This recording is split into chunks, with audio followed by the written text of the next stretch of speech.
Deep in the old forest, there lives a being older than memory itself, immune to the One Ring, untouched by evil, and yet completely uninterested in saving the world. Could this merry fellow in yellow boots actually be more powerful than the gods who shaped Middle-earth? And tonight we've got the Gandalf himself to unravel this mystery.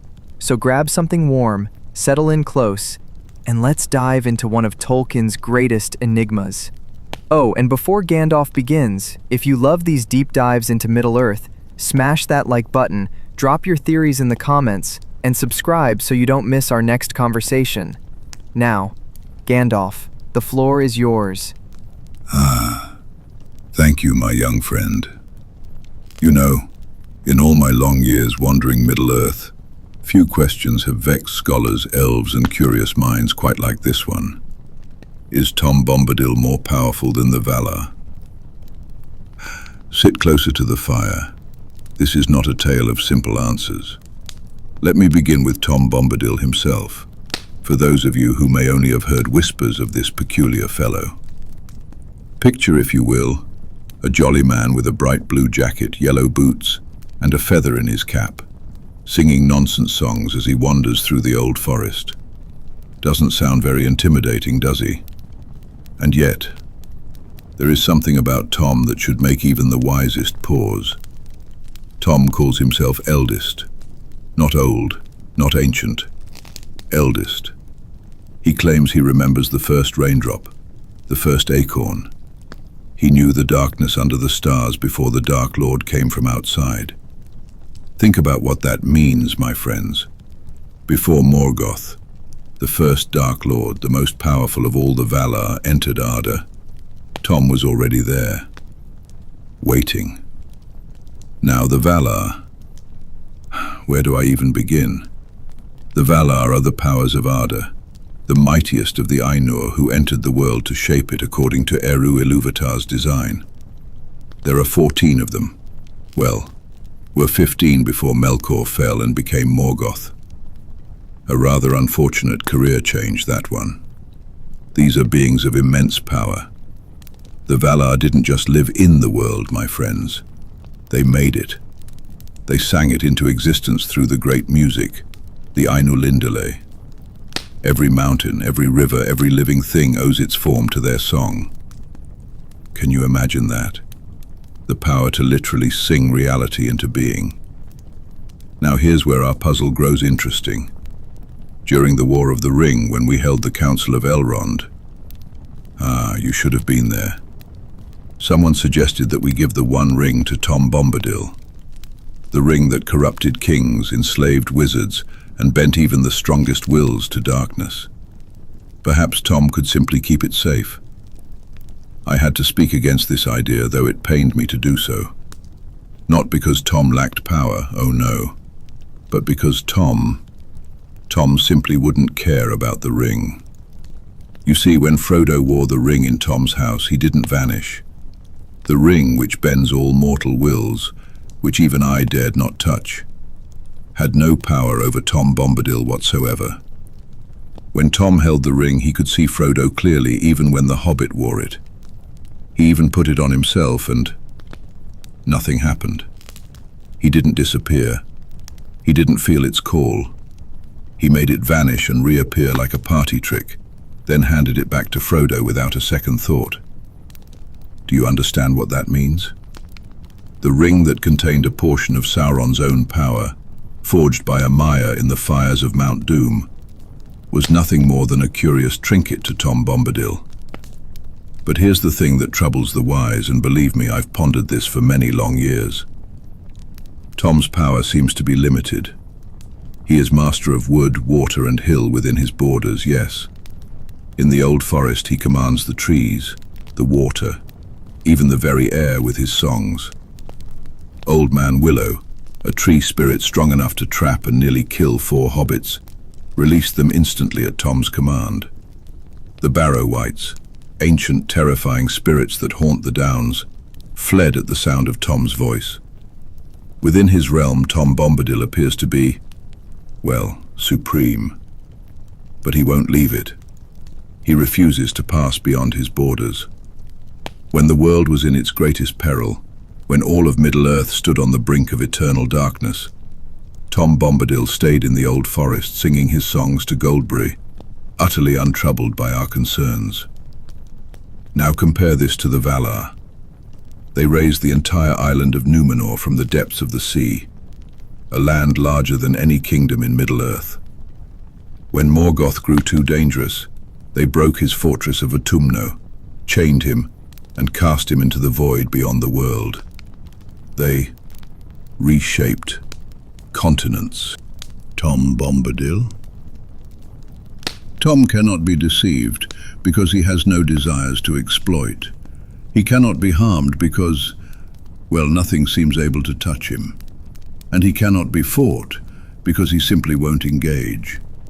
He's like trying to fight the wind or do battle with the concept of Tuesday. Good luck with that. The ring is perhaps the most telling example. This was no ordinary artifact, my friends. Sauron poured his very essence into it, his will, his power, his ability to dominate and control. It was crafted by a Maya, one of the same order as the Valar themselves, using the secret fire of Orodruin. Kings, warriors, wizards, all fell under its sway. Even I, who served the Valar's purpose in Middle-earth, dared not touch it for fear of what it might do to me. But Tom, he picks it up like it's a child's bauble, makes it disappear and reappear, then hands it back and asks what's for supper. The ring, which contained the power to dominate all the other rings of power, including the 7 given to dwarves and the 9 given to men, was completely powerless against Tom's, what? Innocence? Detachment? The sheer force of his not caring. Now the Valar could certainly destroy the ring. Aule, who taught the smith Celebrimbor's ancestors their craft, could probably unmake it. Manwë could cast it beyond the world. Ulmo might drown it in seas so deep it would never be found. But could they wear it without consequence? I think not. The ring works by exploiting desire, and the Valar do have desires. They desire order, beauty, the flourishing of Eru's children. These are good desires, noble ones, but desires nonetheless. And desire is the crack through which the ring enters. Tom has no such cracks. He has no doors for evil to enter through. But, and here's where the comparison grows truly complex, Tom's complete detachment is also his greatest weakness. The Valar care about Middle-earth. They care enough to send help, to intervene in dire moments, to guide and protect. Tom doesn't. Not really. While Sauron built his armies, while the shadow grew over all the land, Tom was in his forest singing, "Hey Dol, merry Dol," with not a care in the world. If you gave Tom the ring and asked him to guard it, he'd probably set it down somewhere and forget about it within a week. Not because he's foolish. Oh no, Tom is anything but foolish. But because the entire concept of the ring's importance, the fate of nations, the survival of free peoples, it all means nothing to him. The Valar shape the world with purpose. They have goals, plans, a vision for what Arda should become. They engage with creation. Tom simply exists within it, perfectly content, utterly unmovable, and completely unconcerned with anything beyond his borders. So who is more powerful?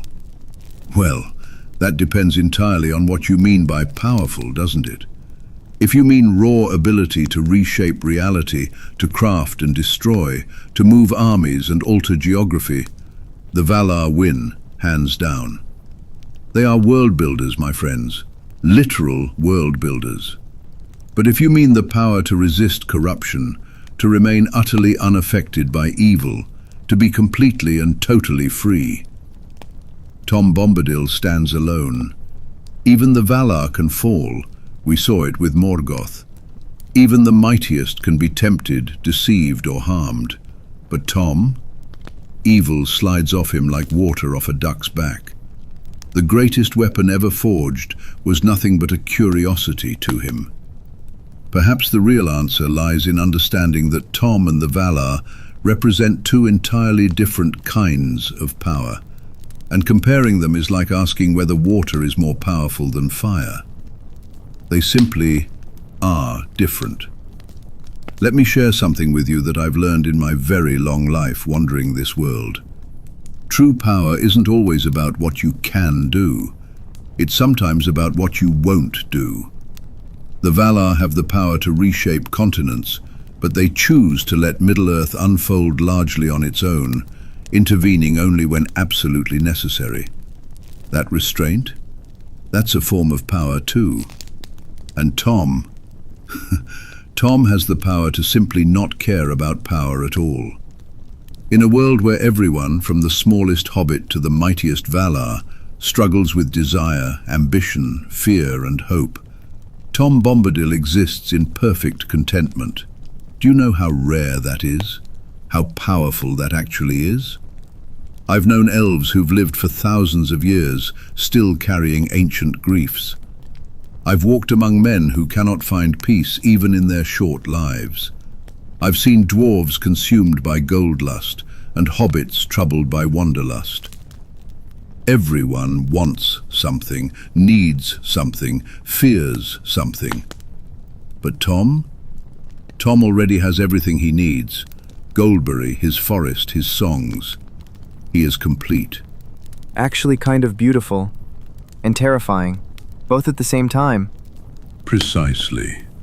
And that, my young friend, is why Tom Bombadil remains such an enigma. Now let's address the question head-on, shall we? Could Tom Bombadil defeat the Valar in direct confrontation? I don't think that question even makes sense. Tom doesn't confront, he doesn't fight, he sings, and somehow that's enough. Within his borders, he is utterly supreme. No force in Arda could challenge him there. But would he extend his power beyond those borders? Would he even want to? No. 1,000 times no. The Valar, on the other hand, have proven they can wage war on a cosmic scale. They imprisoned Morgoth, the most powerful being in Arda after Eru himself. They changed the very shape of the world. They have both the power and the will to act on a grand scale. So here's my conclusion. After all these years of pondering, Tom Bombadil is not more powerful than the Valar. But he's not less powerful either. He's orthogonal. He exists at a right angle to power as we understand it. The Valar operate within the framework of creation, bound by the rules and purposes set forth in the music of the Ainur. Tom seems to exist outside that framework somehow, untouched by it, unconcerned with it. Think of it this way. The Valar are the architects of Middle-earth. They drew the plans, laid the foundations, built the walls. But Tom? Tom is like a wildflower growing through the cracks in the pavement. He wasn't planted there by any architect. He doesn't serve the building's purpose. He's just there, growing, thriving, completely indifferent to the grand designs around him. And in his indifference, in his complete detachment from the struggles of power and dominion, Tom has achieved something that even the Valar haven't. Absolute, unshakable freedom. He cannot be corrupted because he has no ambitions to corrupt. He cannot be defeated because he doesn't engage in the battle. He cannot be controlled because he recognizes no authority but his own joy. Is that more powerful than the ability to reshape worlds? In some ways, yes. In others, no. It's simply other. The Valar saved Middle-earth. They fought Morgoth. They sent help in dark times. They guided and protected Eru's children. Tom saved some hobbits from a tree. But you know what? For those hobbits in that moment, Tom was more powerful than all the Valar combined. Because the Valar were far away in Valinor, and Tom was there. Here's the thing about power that I've learned, my friends. The most devastating weapon in the world means nothing if it's not there when you need it. And the smallest act of kindness, performed at exactly the right moment, can change the course of history. I've seen it happen more than once. Tom won't save the world. He won't lead armies or forge weapons or give rousing speeches. But in his little corner of Middle-earth, in his old forest with his goldberry and his songs, he's already saved it. He's preserved something pure, something untouched, something that reminds us what the world was before the shadow, before the struggles for power, before any of us knew what fear meant. The Valar work on a grand scale, shaping the destiny of nations. Tom works on the smallest scale possible, one tree, one flower, one lost hobbit at a time. But isn't the smallest scale also the most real? Isn't the life you touch directly more meaningful than the continent you reshape from afar? I cannot tell you definitively whether Tom Bombadil is more powerful than the Valar. Anyone who claims they can answer that question with certainty is either lying or hasn't truly understood the question. What I can tell you is this: Tom represents something that even the Valar, in all their might and glory, cannot fully embody. The power of simple existence, of being completely and utterly yourself, untouched by the world's corruptions and unconcerned with its grand designs. And perhaps that is the greatest power of all. Not to change the world, but to be so completely at peace with yourself that the world cannot change you. Make of that what you will, my friends. Make of that what you will.